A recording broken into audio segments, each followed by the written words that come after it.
And it's still the week of what if. So, from Dragon Kid of Atlantis, we have the question of what if Tobey Maguire's Spider-Man died in the first movie? So I can tell you right now, the three, if we even want to include No Way Home on that, Spider-Man, because Tobey's Spider-Man came in No Way Home. And as far as that movie is concerned, that is the same Spider-Man from this. It would not go well. Let's break this down then. First off, we have to determine when he dies. My best guess would be in that final fight with Green Goblin. So instead of him just backflipping and Green Goblin getting skewered on his own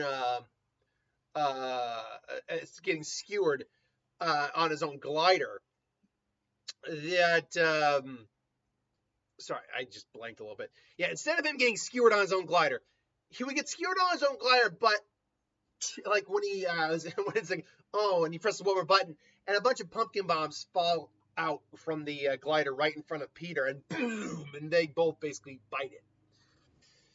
So this leads to the death of Norman. I mean, death of Norman, but also the funeral of Peter as well, where his body's found was revealed he was Spider-Man, and everyone's just sad. Aunt May is just, maybe Aunt May dies of a broken heart. Who knows? It'd be horrible. But we're looking at the long-term effects of a world without Spider-Man in that universe, because as far as we know, he's kind of unique among his universe for superheroes. Although there is a Doctor Strange, whether or not he's a spellcaster or not, who knows. So it all comes down to the question of,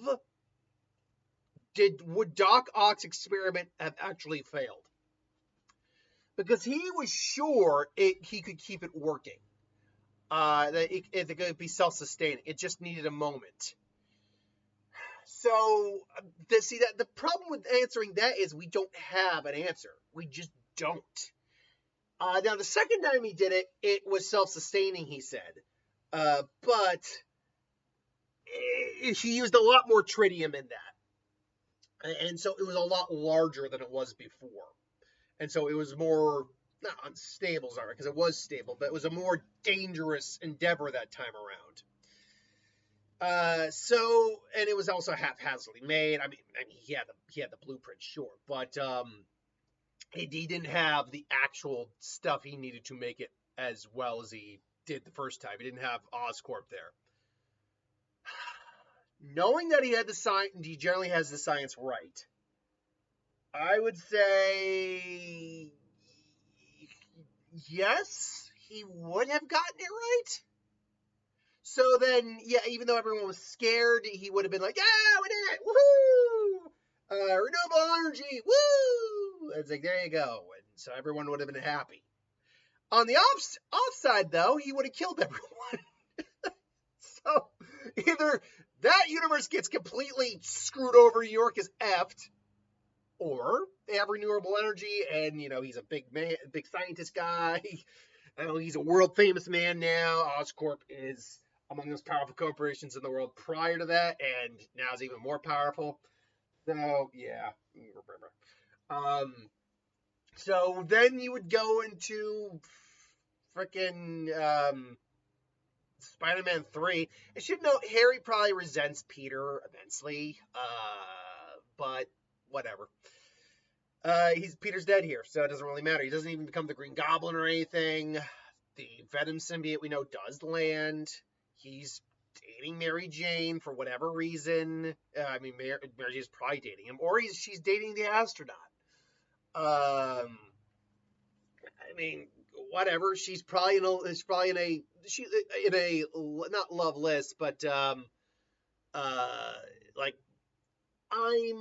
this is the best I can do relationship. Like, I'm just trying to not be alone relationship.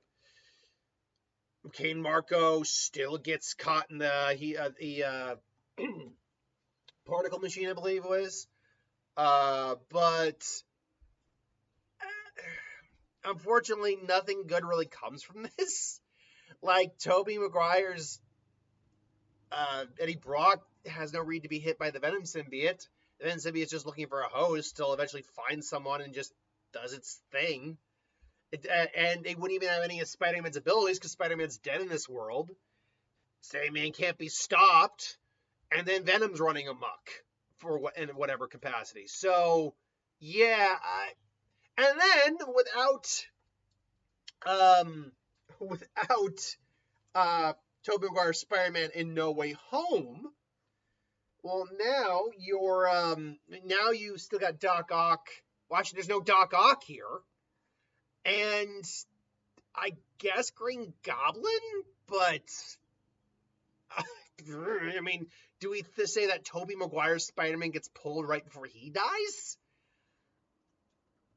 I don't know. Um, yeah, I think really then Peter just ends up killing Green Goblin. I think he just straight out ends up killing Green Goblin. Um, because from moments and wait, they keep saying that they were pulled moments from when Spider-Man was about to kill him, but as far as we know, Sandman was never killed. Of course, that's implying that this is later down the road or something like that. Uh, I don't know. Uh, Either way, it wouldn't go well for that version of Spider-Man either. It wouldn't go well for Tom or Andrews because they wouldn't necessarily know what to do against those particular villains, Goblin and Sandman per se. That was Tobey's group. Uh, yes, Peter was the one who developed the Peter. Sorry. Yes, Tom's was the one who developed the device to um, beat Electro, but that's because he had the tech for it. And we know Andrew cured Lizard. We know that. But other than that, he didn't actually have. All the other villains were Tobey's villains, actually. So, yeah. Either way, if Tobey's Spider-Man died, then yeah, it would not be the best case scenario for his world. Either way, though, that's my thoughts. Let me know what you think. Put in the comments below. Let me know. But until then, thanks for watching. I'll see you next time.